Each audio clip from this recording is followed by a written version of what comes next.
Hello guys, welcome to my channel. ఇప్పుడు నేను దహి బైగన్ చేస్తున్నానండి. అదేనండి, పెరుగు వంకాయ అంటారు కదా, అదే చేస్తున్నాను. ఇప్పుడు రథయాత్ర టైం కదా, రథయాత్రలో జగన్నాథ స్వామికి పెరుగు వంకాయ, కిచిడి, పులగం అన్నీ చేసి భోగం పెడతారు కదా. ఈరోజు నేను పెరుగు వంకాయ చేస్తున్నాను. ఇవి 4 వంకాయలండి. ఇదిగోండి, ఉప్పు పసుపు కారం వేసి కలిపెట్టేసి కొంచెం ఉంచేసి ఫ్రై చేశాను. ఇది హాఫ్ ఫ్రై చేశాను. ఇంకా దీనికి కావాల్సినవి గ్రీన్ చిల్లీ, రెడ్ చిల్లీ, పోపు దినుసులు, ధనియా పత్తా ఉంటే కరివేపాకు వేసుకోవచ్చు, బట్ నా దగ్గర లేదు. ఇగో నేనైతే ఈ గిన్నెతో గిన్నెడు పెరుగు, ఫ్రెష్ పెరుగు తీసుకున్నానండి.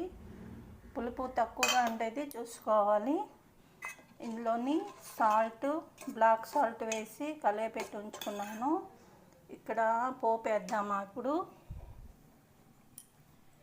పోపుకి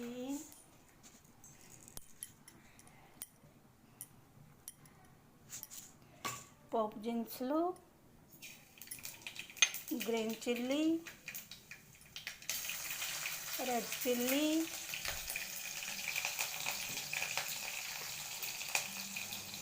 ధనియా పత్తా వేసి ఫ్రై చేసుకున్నాం. ఫ్రై చేసేసి చూసారా, ఫ్రై అయిపోయింది. ఇంగువ కూడా వేయవచ్చు, బట్ నా దగ్గర అయితే ఇంగువ లేదు, అందుకే వేయలేదు. ఇంగువ ఫ్లేవర్ చాలా బాగుంటుంది. దహి బైగన్ చాలా టేస్ట్గా ఉంటుంది. ఈ పోపులో ఇప్పుడు ముందుగా ఫ్రై చేసి పెట్టుకున్నాం కదా వంకాయలు, అవి మళ్ళీ వేసి మరి కొంచెం ఈ స్పైసెస్ పట్టాలి కదా, కొంచెం ఫ్రై చేద్దాం. చూసారా,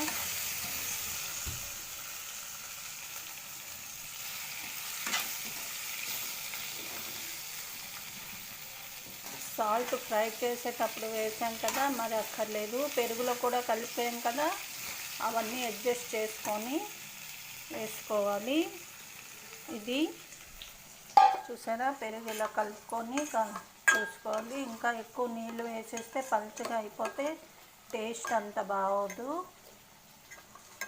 ఇప్పుడు ఇది అయిపోయింది కదా, కొంచెం చల్లారాక వేయాలి. వేడిగా వేసేస్తే పెరుగు ఇంకా ముక్క వాటర్ సపరేట్ అయిపోతుంది కదా, అందుకు అంత బాగోదు. చూడండి ఎంత బాగుందో.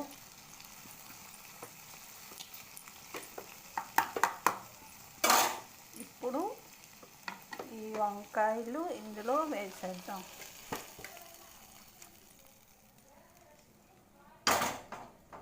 వేసేసి చూసారా ఎంత బాగుందో. బాగా ఫుల్ ఫ్రై చేసేస్తే వంకాయ అంత బాగోదు, హాఫ్ ఫ్రై చేయాలా. చేస్తే టేస్ట్ చాలా బాగుంటుంది. చూడండి, మీరు ఎప్పుడైనా ట్రై చేశారా? లేకపోతే మళ్ళీ ట్రై చేయండి. ఎలా వచ్చిందో వీడియో పోస్ట్ చేయండి, కామెంట్ పెట్టండి. నా ఛానల్కి లైక్, షేర్, సబ్స్క్రైబ్ చేయండి. See you again. Thank you all.